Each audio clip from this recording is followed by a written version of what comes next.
సూర్య సింహాసన పీఠం ఈనాటికి ప్రత్యక్షంగా చూస్తూ ఉన్నారు. ఉజ్జయినిలో సద్ధర్మ సింహాసన పీఠం, ఇక కొలనుపాకలో ప్రాదుర్భవమై రంభాపురిలో పీఠాన్ని నెలకొల్పిన పీఠం వీర సింహాసన పీఠం, ఇక కేదారములో వైరాగ్య సింహాసన పీఠం.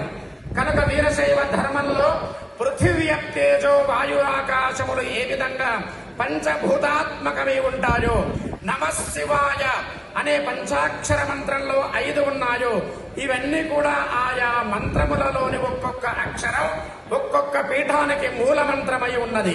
గోత్ర సూత్రాలు ఉన్నాయి, ఈనాటికి దేదీప్యమానంగా వెలుగుతూ ఉన్నాయి.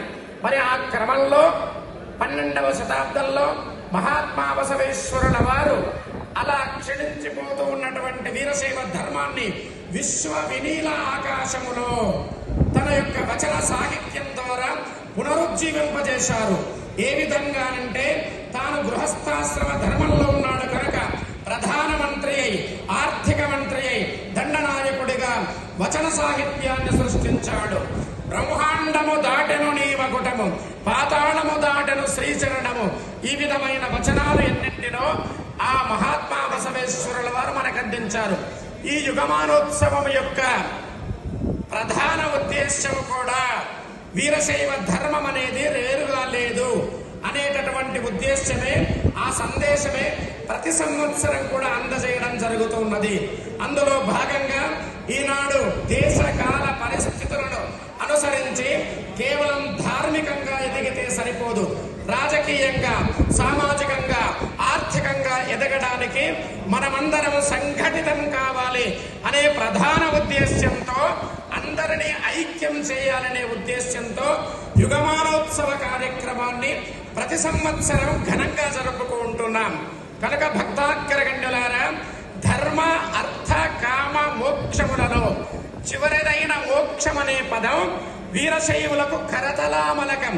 ఎందుచేత ఏకేన జన్మనా ముక్తి అని ఆగమాలు చెబుతూ ఉన్నాయి. కనుక లింగేన సహ జీవనం, లింగేన సహ పంచత్వం, ఇది వీరశైవ సిద్ధాంతంలో ప్రధానంగా ఉన్నది. వేదశాస్త్ర పురాణేషు కామికా త్యాగవేషు చ లింగధారణమాఖ్యాతం వీరశైవస్య నిశ్చయాత్.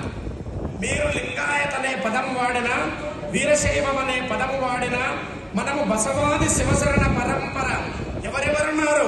మేదారకేతయ్య మెరమెండ దేవయ్య ఐదక్కి మారయ్య అజగన్నగే.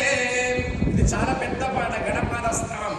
ఎందరెందరో శివశరణులు, శివశరణిమణులు, వీరందరూ